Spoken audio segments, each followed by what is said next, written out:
लेकिन ये बताइए तो नाहिद, 9 दहशतगर्द जिनके घर ध्वस्त हुए, अभी शुरुआत में ही मैंने बताया किन किन के और कहां कहां ध्वस्त किए गए। अगर यही चीजें ये पुलवामा, अभी ये पहलगाम न हुआ होता, उसके पहले इस तरीके से हो रही होती, तो यही जो इंडिया ब्लॉक है वो उसको किस तरीके से पेश करता। अरे घर में घुसकर बैठे हुए हैं आतंकी, ये तो मान लीजिए, और अगर उनको चिन्हित कर पहले ही कार्रवाई की जाती है, जब तक ऐसे हालात नहीं बनते आप लोग ही सरकार को घेरने लग जाते हैं। यह भी तो स्थिति है। नहीं आशा जी, देखिए, जब देश का मामला आता है, जब बॉर्डर सिक्योरिटी की बात आती है, तब देश हित में, भारत हित में समाजवादी पार्टी, कांग्रेस, इंडिया गठबंधन सब भारत सरकार के साथ है। ये देश की बात है, देश से बड़ा कुछ नहीं होता। बाकी हमारे जो आंतरिक मसले हैं, राजनीतिक मतभेद है, वो अलग बात है। आप ये देखिए कि ये देश बुरहान वानी को महबूबा मुफ्ती उनकी तरफ से प्रदर्शन किया गया, बुरहान वानी के लिए क्या कुछ हुआ उस वक्त? क्या किसी पॉलिटिकल पार्टी ने उनके उस एक्ट को, उनके उस कदम की आलोचना की थी? मैं विपक्ष की बात कर रही हूं। नहीं, मुझे अब आप बोलने दे पहले। हाँ। इतनी जल्दी इंटरप्ट ना करें। देखिए, देश के लिए बहुत ही संवेदनशील समय है, और ऐसे समय जब शैतानी साजिश हुई और राक्षसी प्रवृत्ति के आतंकवादियों ने 28 निहत्थे बेगुनाह पर्यटकों को मौत के घाट उतारा, तो भारत सहित पूरा विश्व और यहां तक भारत का माननीय सुप्रीम कोर्ट तक हिल गया।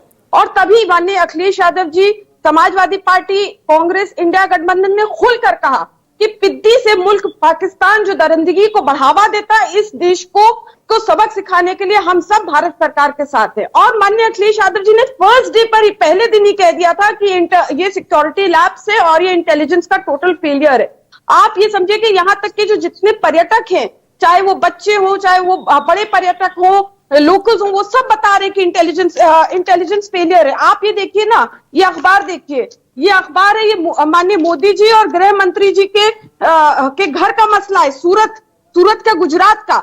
यहाँ पर जो शीतल बहन है, जिनकी पति की हत्या हुई इस आतंकी हमले में, उनके पति के अंतिम संस्कार पर संवेदना देने जब पहुंचे केंद्रीय जल मंत्री CR पाटिल जी, तो आक्रोशित होकर शीतल बहन ने कहा कि पहलगाम में कोई सेना नहीं थी, कोई पुलिस नहीं थी, कोई मदद के लिए नहीं आया। मैं चिल्लाती रही, इतना बड़ा पर्यटन स्थल है, वहां एक भी मेडिकल कैंप नहीं है। आप लोग जो है देश के टैक्सेस, जनमानस के टैक्स के पैसे से हेलीकॉप्टर और हवाई जहाज में उड़ते रहते हैं। आपकी जिंदगी है, और हम देशवासियों की जिंदगी नहीं है, जो हम टैक्स पेयर्स है, हमारी जिंदगी नहीं है।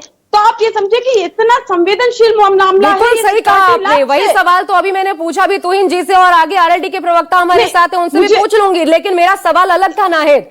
मेरा सवाल आपसे ये था, अगर ये पहलगाम ना हुआ होता, इसी तरीके से 9 लड़कों को पकड़ के उनके घर बुलडोज किए जाते और बताया जाता कि ये आतंकी है, तब विपक्ष की क्या प्रतिक्रिया रहती? नहीं, क्यों जरूरत पड़ती किसी पहलगाम की? नहीं, ये आप सवाल हमसे क्यों कितने वहां पर कितने आर्मी में भर्ती हुए लोगों की नौकरियां गई, जो कि ISI के लिए काम करते थे, भारत के खिलाफ काम करते थे, उस पर भी हल्ला मचा था कि नहीं मचा था नाहिद? आशा जी, देखिए, जब बात आतंकवादियों की होती है, तब समाजवादी पार्टी, इंडिया गठबंधन का पूरे 140 करोड़ देशवासी भारत सरकार के साथ खड़े हैं। हम तो कह रहे हैं कि कड़े कदम उठाइए। हमने अरे वो तो पहलगाम हो गया, इसलिए मैं कह रही हूँ पहलगाम न होते हुए क्यों नहीं ये साथ मिलता?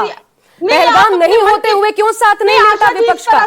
इस तरह से आप देखिए, टोका टाकी मत करिए। आपने बाकी 2 प्रवक्ताओं को एकदम नहीं टोका, और आप एक वर्ड में बोल रहे हैं, आप बार-बार टोक रही है। उचित बोलिए कंप्लीट करिए। ये उचित नहीं है। मेरे सवाल का जवाब दीजिए, मैं पूछ रही हूँ पॉइंटेड सवाल। ये सवाल तो आप सरकार से पूछिए ना, कि क्यों केवल आप किसी घटना का इंतजार करते तब आप कोई कदम उठाते? क्यों नहीं आपने कड़े कदम? 11 साल से भाजपा सत्ता में है, क्यों नहीं आतंकवाद को टोटली फिनिश करने के लिए कड़े कदम उठाए? जब कोई आतंकवादी घटना होती तब भाजपा सरकार कहती अब हम कड़े कदम उठाएंगे। क्यों नहीं पुलवामा में जब आतंकी हमला हुआ, वो अलग बात है, मैं ऐसी बातें नहीं करना चाहती कि जब पुलवामा में आतंकी हमला हुआ तो माननीय मोदी जी नैनीताल के जिम कॉर्बेट पार्क में सुबह से लेकर शाम तक डिस्कवरी चैनल पर अपने ऊपर शूटिंग कराते रहे। ये बातें मैं नहीं करना चाहती, लेकिन क्यों उसके बाद क्यों नहीं कड़े कदम उठाए? वो उनसे पूछो, उससे पहले मेरा जवाब सुनिए। क्यों नहीं आतंकी? उनसे पूछती हूं, उससे पहले उससे मेरा जवाब इस पर सुनिए। बीजेपी ने कहा, 1 सेकंड सुनिए आप, 1 सेकंड और दें। बीजेपी ने स्पष्ट कहा था 370 हटाएंगे, आतंकवाद खत्म होगा, नोटबंदी खत्म होगी, नोटबंदी कर रहे हैं क्योंकि आतंकवाद खत्म होगा। लेकिन फिर भी नहीं हुआ, आतंकवाद खत्म हो रही है, नहीं हुआ। 92 आतंकवादी घटनाओं में कमी को आप कमी नहीं मानती? कौन पत्थरबाज है बताइए? कितनी पत्थरबाजी की घटनाएं आपने देखी 370 खत्म होने के बाद से आज तक? अरे इसी में तो समर्थन मांग रहे हैं, इसी में समर्थन दीजिए। अगर आपने कहा होता कि 370 हटा, अच्छा किया, तो शायद वो समर्थन मिल जाता। आप लोग का समर्थन तब मिलता तो आज ये ना हो रहा होता। हर मसले को आप लोग हिंदू मुस्लिम का रंग देते हैं, हर मसले को। दरअसल दिक्कत यहाँ है।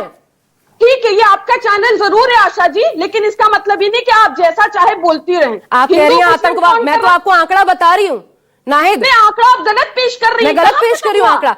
तब तो ये नहीं, तब तो मुझे नहीं कहिए। अगर खत्म हो गया था आतंकवाद तो तब तो ये तोहिन को कहा जाना चाहिए, क्योंकि ये तो सदन में रिकॉर्ड्स रखे गए थे। मौत के घाट उतारा जाता, ये तो सदन के भीतर रिकॉर्ड्स रखे गए थे। तो ये हमारे देश के 28 ठीक है, एक सेकंड रुकिए। ऋतुराज भी है मेरे साथ, आम आदमी पार्टी से। ऋतुराज, मैं आपके साथ आ रही हूँ, ठीक है? एक सेकंड नाहिद रुकिए। ऋतुराज